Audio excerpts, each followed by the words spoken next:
Iglesia, que el Señor le bendiga. Amén. El Señor le bendiga más. Amén. Dios es bueno. Amén. Y para siempre su misericordia. Amén. Gloria a Dios. Hermano Elizabeth, los libros llegaron. No sé si don Víctor le dijo. Están allí en una caja. Usted entonces dispondrá de ellos. Que es la sección nueva. No ha empezado, tenemos tiempo. Ok, perfecto. Así que este año estamos adelantados. Dios es bueno. Solo vamos a organizar.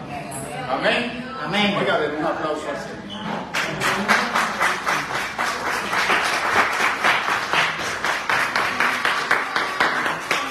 La escuela bíblica estuvo espectacular y los coritos iguales. Amén.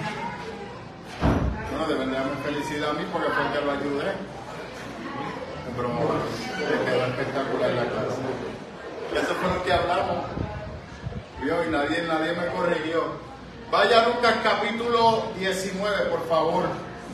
Vamos a aprovechar el tiempo. Estamos, recuerden, el tema de la familia. 19:9, por favor. 19:9. Santo sea tu nombre, Señor. Amén. Cuando lo tengas, por favor, dígame. Amén. Lucas 19:9. Amén. Lucas 19:9. Amén. Amén. Amén. Llegamos, hermano. Sí, amén. Lucas 19:9. Lucas es uno de los evangelios sinópticos que repite, o es muy similar a Mateo, Marcos y Lucas.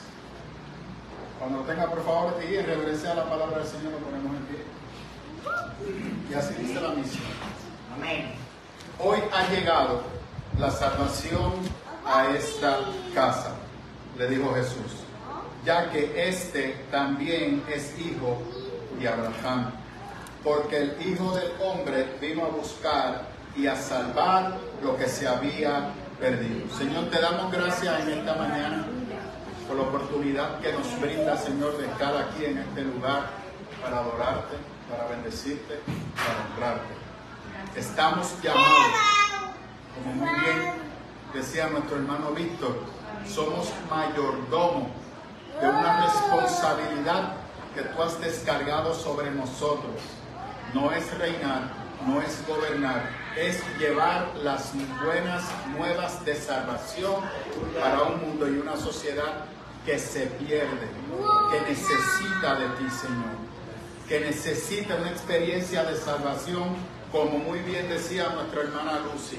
Si el mundo supiera y entendiera la importancia de buscar a Dios, tendríamos una mejor sociedad, un mejor planeta. Pero es la iglesia, la Jelishá, la que tiene la responsabilidad de ser embajadora de ese mensaje de esperanza. La gloria y la honra es tuya, Señor. Y aquí hay más de 12 que están dispuestos a hacer tu voluntad. Aquí hay más de 12 que desean, Señor, dar testimonio de ti, de que tú eres real, a un mundo que necesita una pizca de esperanza.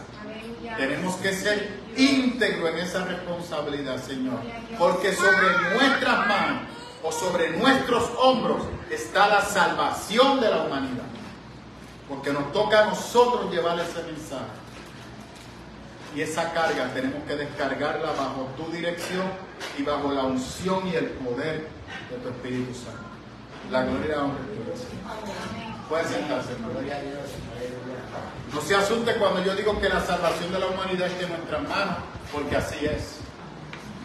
Amén. Amén. Hemos dejado eso. No, eso es del Señor. Cuidado, no, usted se equivocó. El Señor no envía ángeles a predicar. Ungió a la iglesia para que predique. Amén. Gloria a Dios. Amén. Mire, cuenta la historia que estaba esta niña sentada en el club social de la comunidad. Ese domingo, en la tarde, llevaron a cabo una actividad donde personas influyentes en la comunidad que ayudaban a sus vecinos, eran ejemplos cívicos, Así que todos los domingos en esta comunidad se llevaba a cabo esta actividad. Y estaba aquel hombre allí diciendo de cómo su experiencia de fe lo había librado del alcoholismo, en cómo él había sido transformado, en cómo su vida había sido liberada, en cómo logró huir de las garras terribles del alcoholismo. Y mientras expresaba esas palabras frente a aquel grupo limitado de personas, sentado en una mesa redonda a mano izquierda del podio donde estaba aquel hombre, había un hombre que se burlaba y criticaba toda cosa que ese hombre decía. Cuando hablaba de cómo había dejado de tomar, decía: eso es mentira del alcoholismo. Este es un tipo que lo que está ahí es durmiendo. Despierta de ese sueño, despierta del opio que te tiene la fe y la religión. Y en un momento explota una niña de apenas 8 años. Y con una mano tierna se acerca al hombre y sobre el hombre lo toca. Y él se asusta al ver la niña. Y le dice: dime, ¿qué te puedo ayudar, preciosa? Y él le dice: Señor, ¿por qué usted dice que ese señor está durmiendo y que lo que está es en un tipo de engaño mental? Y dice: porque todo lo que ese señor está diciendo, niña, eso no es así. Y ella le dice: Señor, ¿le puedo pedir un favor? Y él dice: sí, claro, preciosa, lo que usted diga, no lo despierte.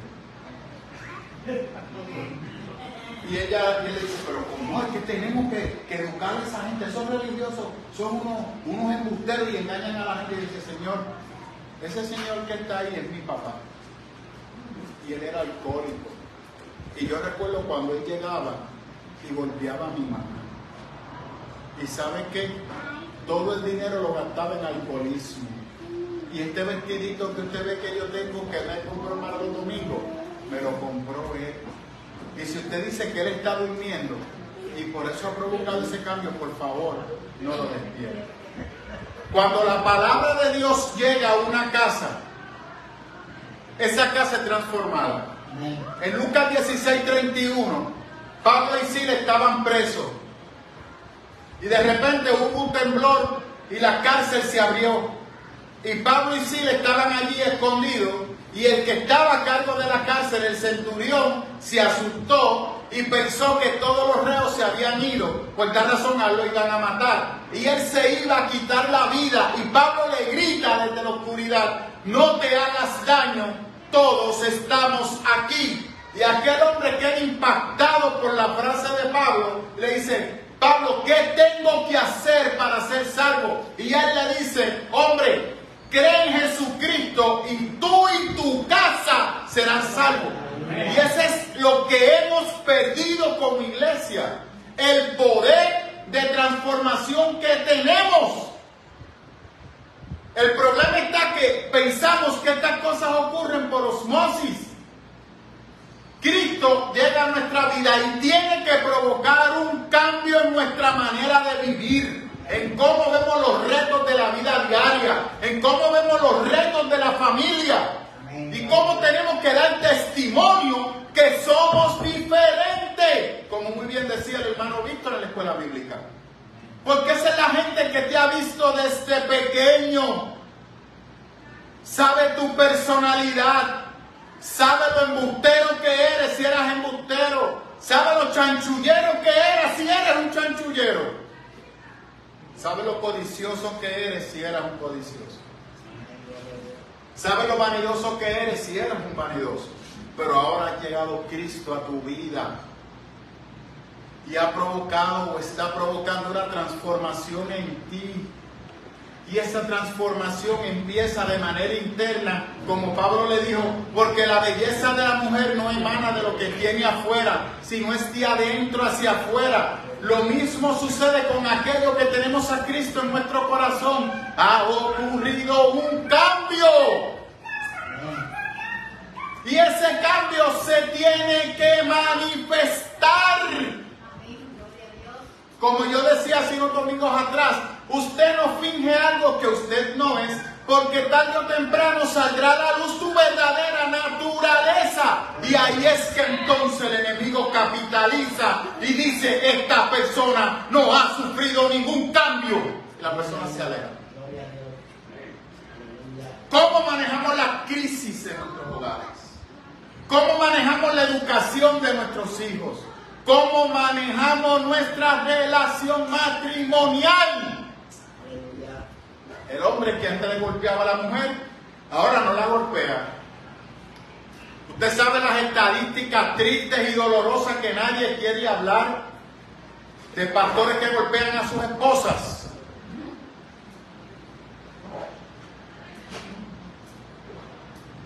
Alabé al Señor.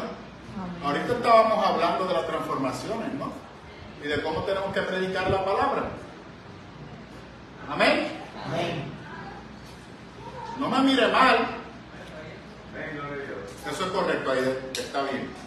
Está bien. Amén. Hola. No se moleste conmigo. ¿Le gustó lo que le regalé a la iglesia? ¿Le gustó? La reflexión. Amén. Amén. ¿Le gustó? Para que se alegre. Porque ahora viene el salvaje. No podemos predicar a Cristo si no ha ocurrido un cambio. Esta porción bíblica que estamos usando de Zaqueo, ¿quién era Zaqueo? Un cobrador de impuestos.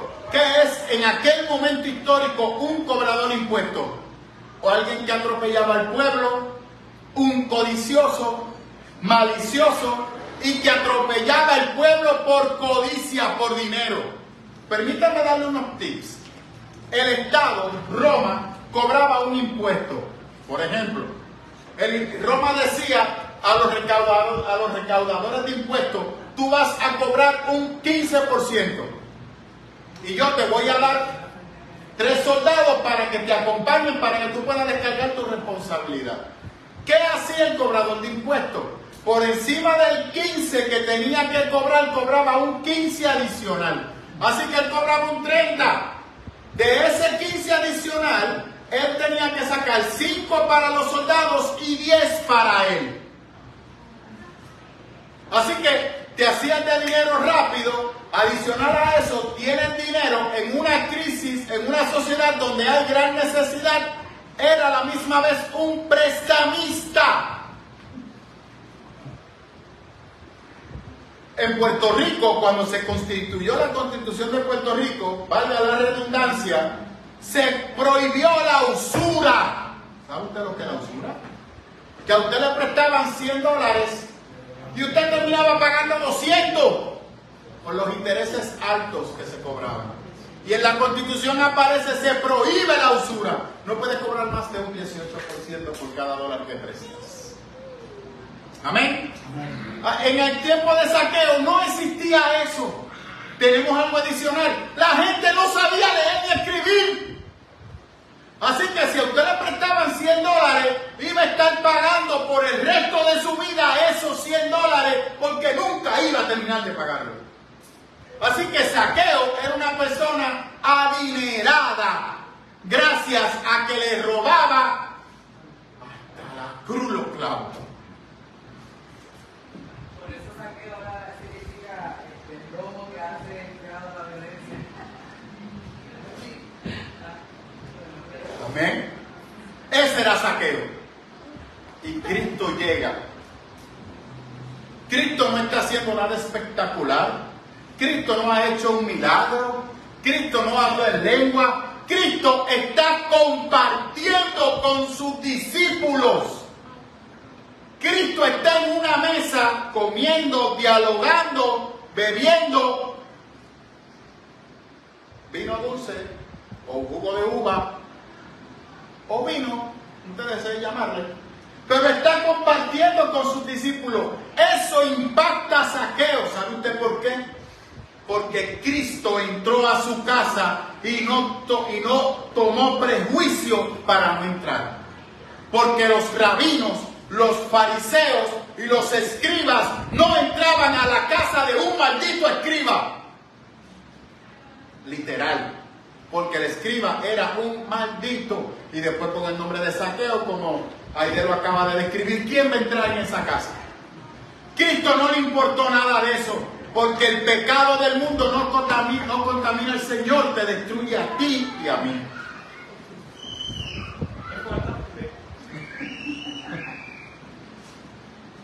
Y esa acción de Jesús de no recibir rechazo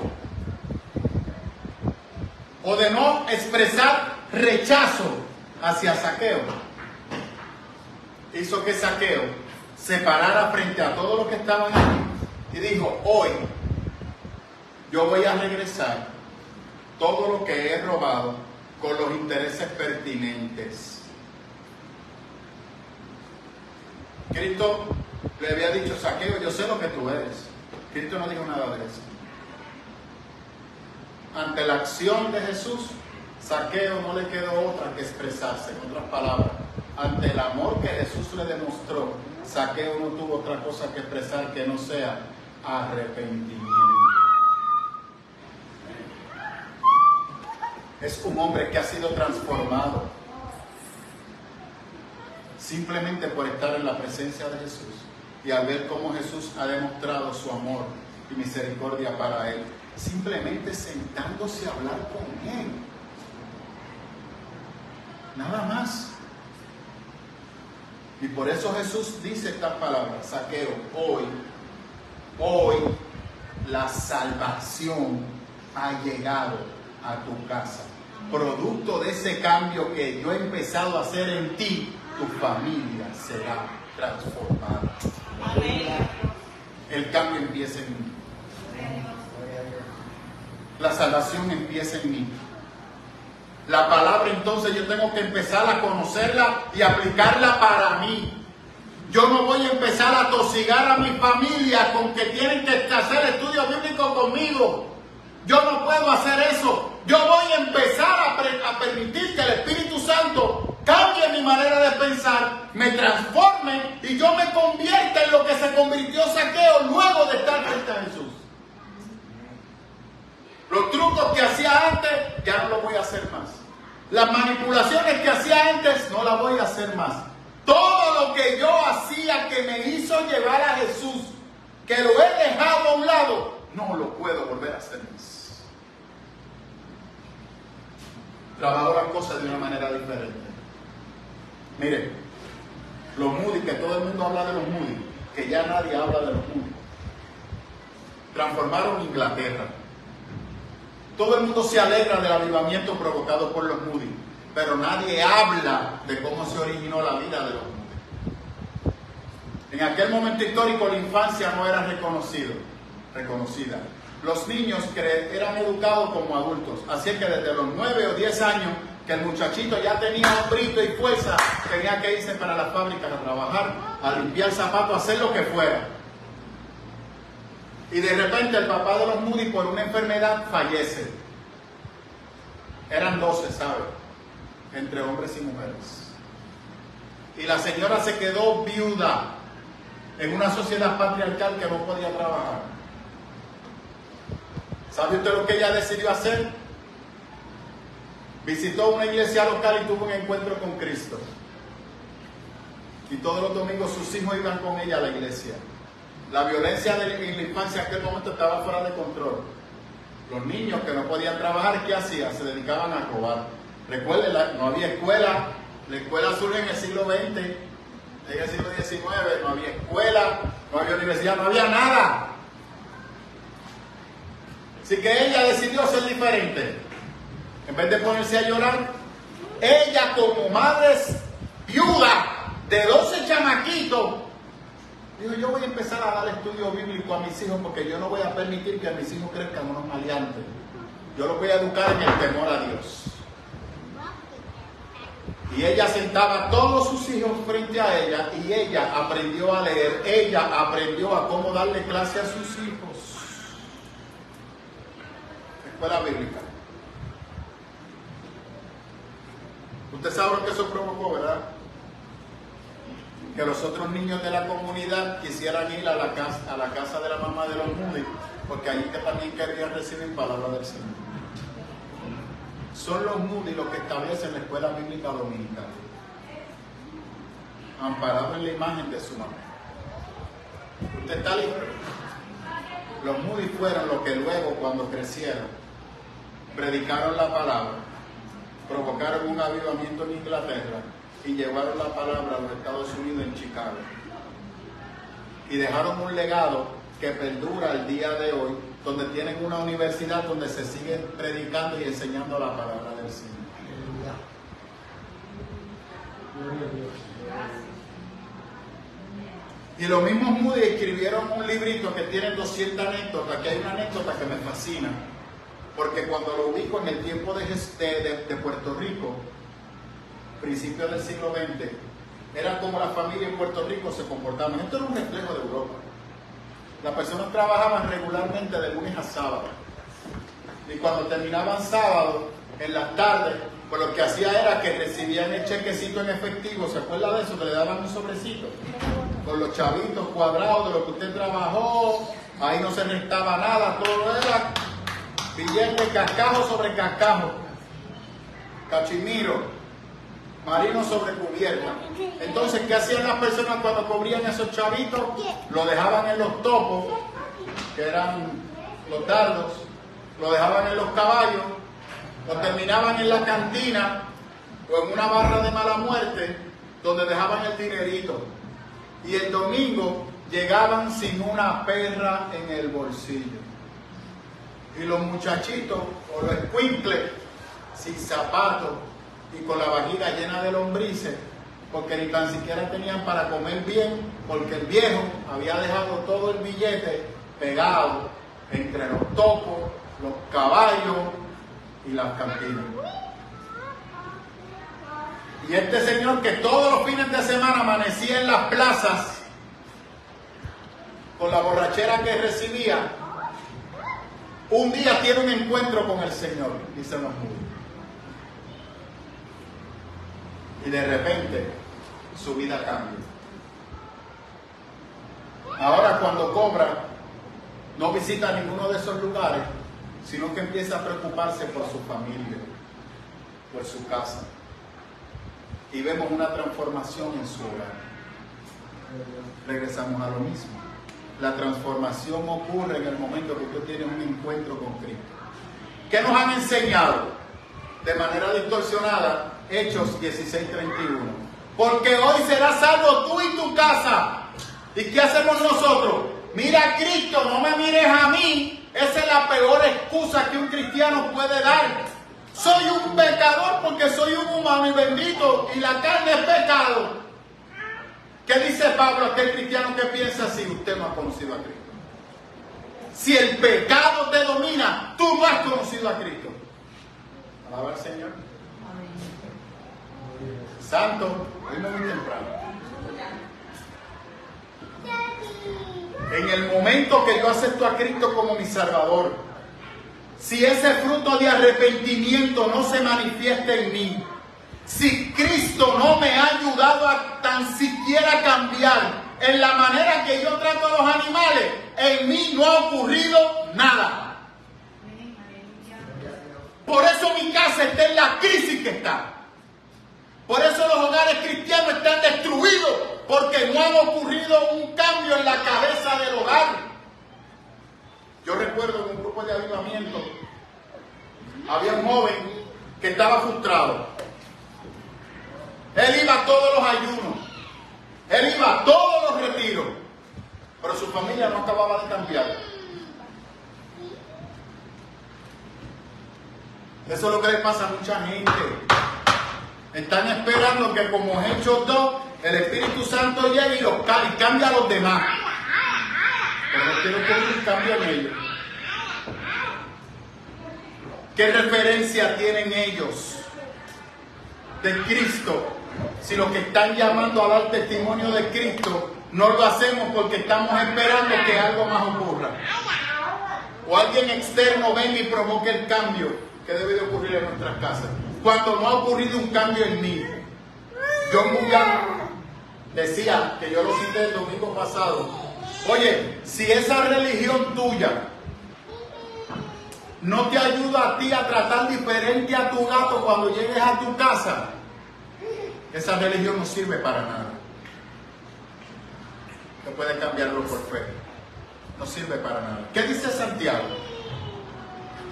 Si tú vas caminando y ves que tu hermano no tiene para prepararse para el Shabbatón, para el Shabbat, y tiene hambre, y tú tienes una compra en la mano, y le dices, tranquilo hermano, que voy a orar para que Dios te provea, y sigues caminando, y no te mueves a la necesidad de tu hermano, en vana es tu fe.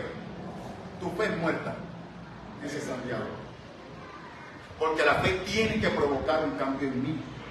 Yo no puedo seguir con los mismos trucos, con las mismas malamañas, amparado ahora en que soy cristiano y Dios está conmigo. Es como la cruzada. Puedo destruir a todo aquel que piensa diferente a mí porque Dios está conmigo. Usted está más perdido que el mismo diablo. Literal. ¿Me escuchó, verdad? Literal. ¿Sabe usted por qué? Porque el diablo ya fue condenado y ese espíritu. Pero tú y yo somos salvos por la sangre de Jesús. Y el tú despreciar la sangre de Jesús es lo peor que te va a ocurrir. Pasa que a mí no me gusta hablar de eso, porque a mí no me gusta hablar del infierno. Yo prefiero hablar del cielo y de la vida que vivamos. Pero ¿sabes qué? Que uno de los argumentos que se estipulan en el capítulo 20 de Apocalipsis es que toda la humanidad tendrá que darle cuenta a Dios. Amén. Gloria a Dios. Y el despreciar el sacrificio de Jesús en la cruz, esa es la mayor condena que va sobre ti. Gloria a Dios. Por eso Cristo dice, calcula si realmente me quieres seguir. Eso nadie lo dice. Porque hay de aquel que empieza una obra y no la termina. Amén. Vamos a dejarlo ahí porque ya el gozo se le fue a los pies. Vamos a orar. La transformación que ocurre en mi vida, en la manera que yo voy a empezar a trabajar, la manera de educar a mis hijos. Y esto es un reto. Oiga lo que le voy a decir, esto es un reto.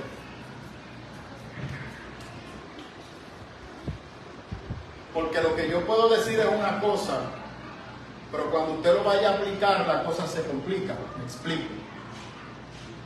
¿Cómo usted le puede decir eso a una madre que tiene un hijo adicto? Y que por más que ha tratado de ayudarlo, el muchacho no arranca, sigue estancado, sigue preso de la droga. ¿Qué el Espíritu Santo te va a mostrar a ti? Que tu hijo no va a salir de la droga por ti. Tú tienes que darle testimonio, mantenerte firme. Eso sí, si le dijiste sí a tu hijo, cúmplele, pero cuando le vayas a decir no, él no. Y número 2, evita ser parte de la autodestrucción de él. Y hácelo saber que cuando necesite ayuda, que tú estás presto para ayudarlo, pero que tú no puedes ser parte de su autodestrucción. Es difícil. Estoy consciente de lo que estoy diciendo. Porque aún así, gracias a Dios, tú tienes que seguir demostrando amor hacia ese joven. Porque el día que deje de mostrar amor, el diablo va a terminar de arrebatarte. Pero ¿cómo vas a demostrar ese amor? Y eso el Espíritu Santo tiene que moverlo a usted y hablarle a usted y dirigirlo. ¿Por qué? Porque cada caso es diferente. Pero de que tiene que ocurrir un cambio, tiene que ocurrir un cambio. Si usted pide perdón, junto con el perdón, ¿qué tiene que venir? Un cambio. O sea, si yo te herí por unas palabras que dije, si yo te ofendí por algo que expresé, algo tiene que ocurrir. Ya eso no lo voy a repetir. Ahora, si la ira me domina, y en ese momento de la ira despepito todo lo que no te había despepitado, significa que no es sanado y que no es perdonado. Te puede molestar o reflexionar. Oye, Señor, se me fue la guagua. ¿Qué hice más? Ayúdame a perdonar, ayúdame a entregar esto. Porque el Señor está ahí, que es lo que yo he predicado. ¿Dónde está el Señor? En todo lugar, en todo momento, donde tú estás. No tienes que esperar al domingo. Ay, Dios mío, desde que llegue me arrodillo a los pies del altar. No. Donde tú estás y hay un altar. Arrodíllate ahí mismo y arrepiéntete. Para que veas que el cambio va a empezar. Porque si entraste en esa reflexión, es que el Espíritu Santo te está redarguyendo, te está ministrando y te está mostrando la razón por la cual tu familia no ha venido a Cristo. Aleluya. Quítale al diablo el argumento de que el culpable eres tú.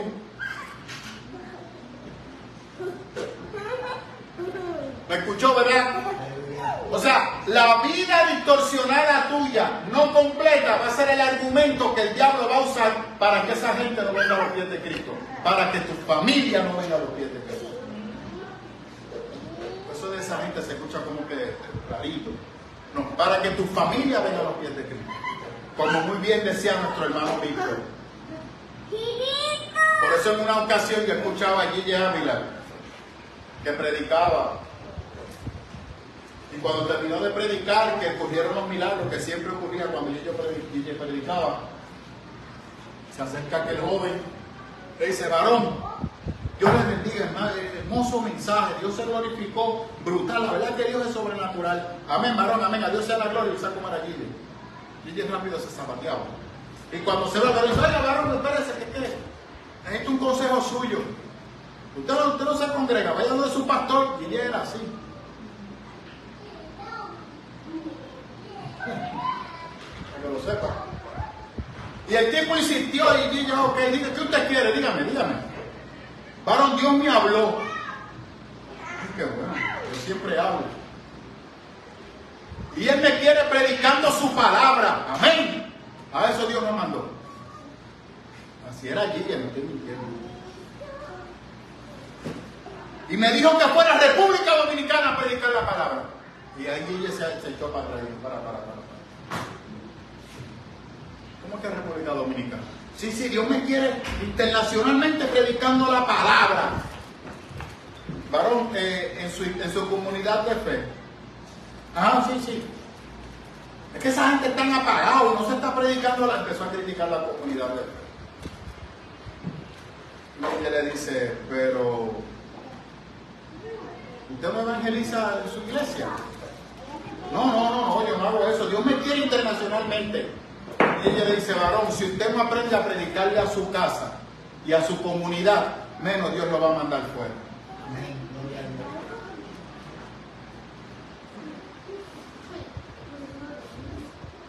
Aleluya. Si en mi casa no me creen, menos me van a querer los de afuera.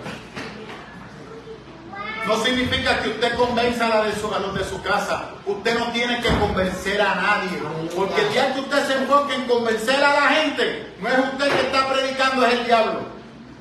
Quien convence a la gente es el Espíritu Santo. Quien le va a demostrar a su familia que usted no es la misma persona es el Espíritu Santo. Acompañado de los hechos de transformación que está ocurriendo en tu vida.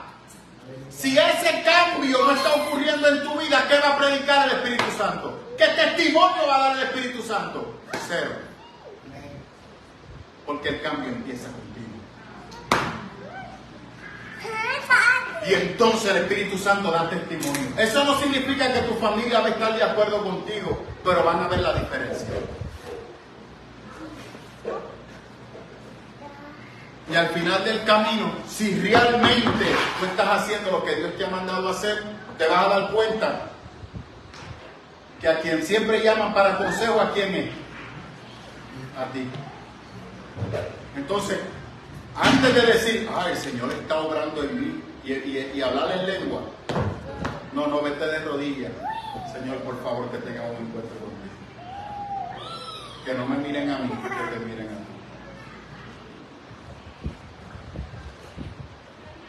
En otras palabras, lo que yo predicaba el domingo pasado, para predicarle a los que están allá afuera,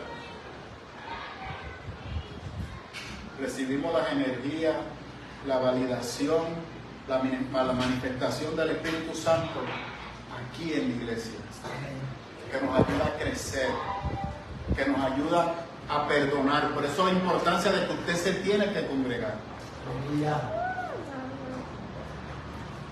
Esa es la importancia de que usted se tiene que congregar en una iglesia. Porque aquí tú recibes la fuerza y las energías para poder trabajar con el reto que representa lidiar con la carga espiritual de tu casa.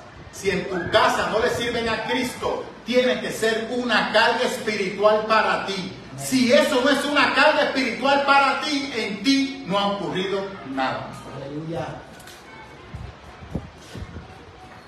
Gloria a Dios. A eso es que Roberto Amparo se refiere, que la fe es horizontal, pero se convierte en vertical. ¿Dónde tú recibes la fe horizontal? En la iglesia. Aquí tú aprendes el amor del hermano, el amor fraternal, el amor que se entrega sin esperar nada a cambio, el amor ágape. Aquí tú aprendes a formar tu carácter. Por eso Pedro dice, toleraos los unos a otros. Aquí tú tienes conflicto con los hermanos. Amén. Amén. Amén. Amén. Aquí tú tienes diferencia con tu hermano. ¿Usted está listo? Aquí hay veces que nosotros nos convertimos en piedra de tropiezo de nuestro hermano. Alaba. Alaba. Y si está lleno del Espíritu Santo, ¿qué te dice el Espíritu Santo? Pídele perdón a tu hermano. Y a ti no te muerde, ni te remueve, ni te desgarra la vestimenta. ¿Cómo me voy a denigrar pidiéndole perdón? Eso no es tuyo, Señor. No, usted no hace eso. Sí, Señor, lo voy a hacer. Y te excusas con tu hermano. Amén. ¿Qué estás aprendiendo a hacer? A perdonar. Y como yo predicaba hace unos domingos atrás, aprendes a amar.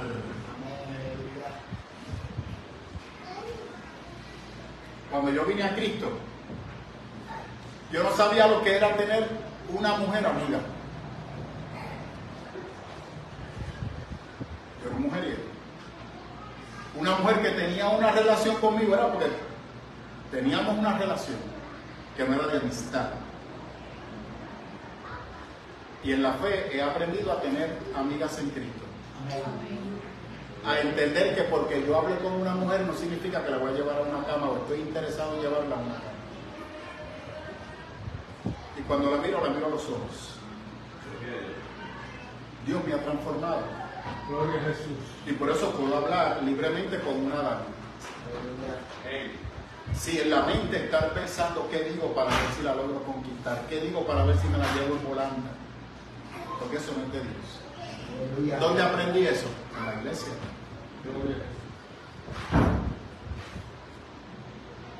Porque aquí me he dado cuenta que en Cristo todos somos una familia. Amén. Aquí tengo hermanas y mi esposa, más que mi esposa, es mi hermana en Cristo. Amén. Y no ha dejado de ser mi hermana. Al contrario, lo que tengo es una carga adicional, porque es mi hermana. Cristo murió por ella y es mi esposa. Entonces tengo que tratarla como Cristo trató a la iglesia, que la amó completamente sin esperar nada a cambio. Y sigue siendo mi hermana. Y Cristo claramente me dice, aquel que haga caer a uno de los pequeños, ¡ay de aquel! Entonces yo tengo que cuidarme de no ser piedra de tropiezo de mi hermana. Aleluya. Alaba al Señor. A doña Lucy. Y a ella también. Amén. De la misma manera, con sus hijos. Resulta que tus hijos ya no son solamente tus hijos. ¿Qué son? Tus hermanos. Si se predicara eso en las iglesias, ¿verdad? Se nos olvida ese simple detallito, que ante Dios todos somos hermanos. Yo una vez le dije a nuestra hermana Eladia, en el cielo acuérdese, cuando usted vaya delante de Cristo tiene que ir con don Miguel, porque él es su marido en la tierra. Y ella dijo, no pastor, esto hasta que la muerte se acaba. Ahí se acabó. En el cielo somos hermanos. Ella tiene razón. Es que es así. Por eso si yo le fallo a mi hijo, tengo que pedirle que excelente, Dani, porque aplicamos lo que el Señor nos predicaba el domingo pasado. que si yo vengo a presentar la ofrenda al altar y viene a mi memoria una ofensa con mi hermano, ¿qué debo de hacer? Pichar y entregar la ofrenda porque con la ofrenda cubrí multitud de pecados.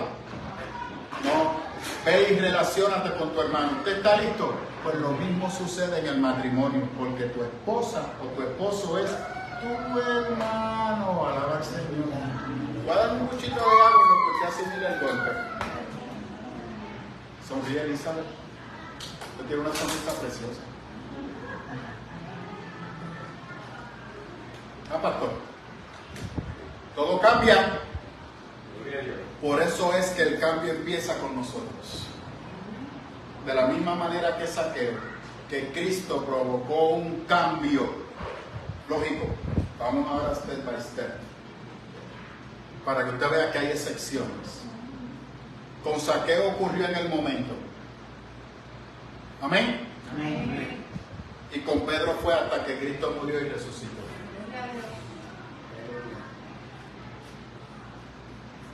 Amén. Gloria a Dios. Sabía eso, ¿verdad? Por eso la conversación en Juan del tercer te amo. Miren cada uno de los te amo. Pedro, cuida a mis ovejas. En el segundo, Pedro, cuida a mis ovejas. En el tercero, no voy a discutir más contigo.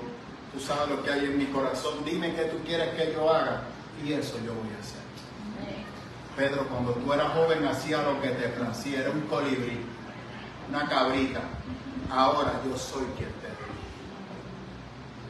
Yo te llevo donde yo quiero. Amén. Rinde tu voluntad a mí. Aleluya. Pero Zaqueo fue en el momento. En el momento.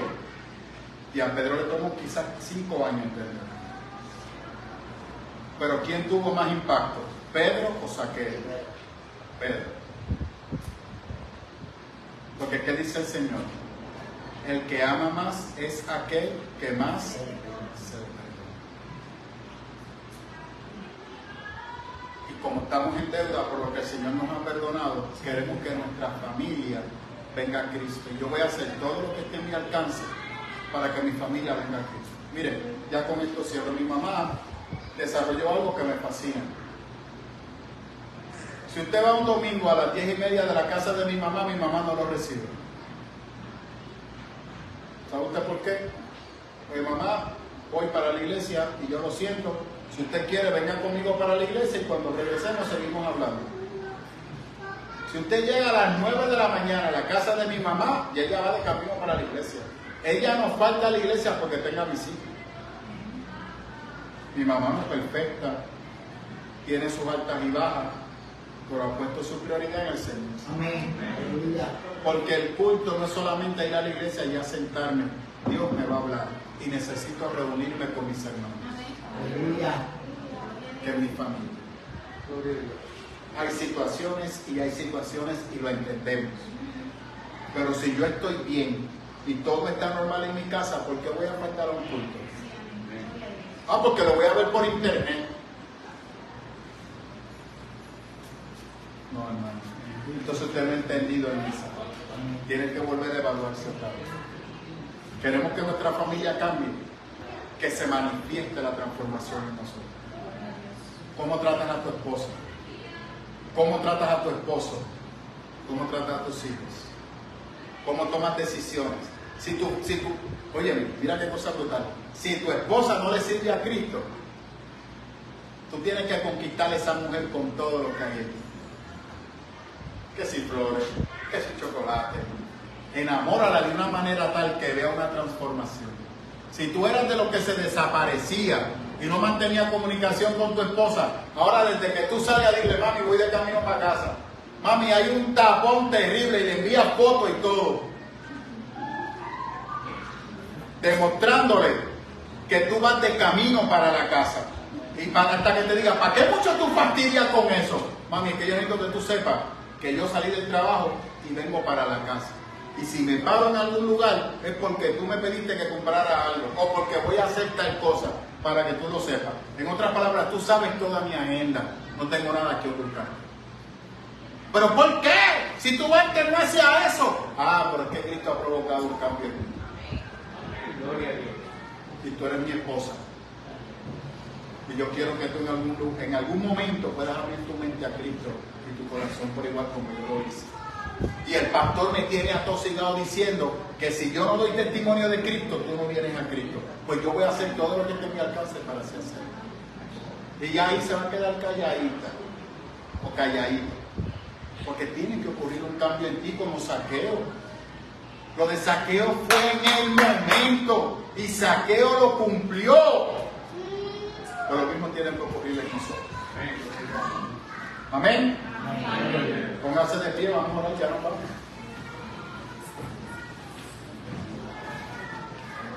Primeramente, antes de orar por nuestra familia,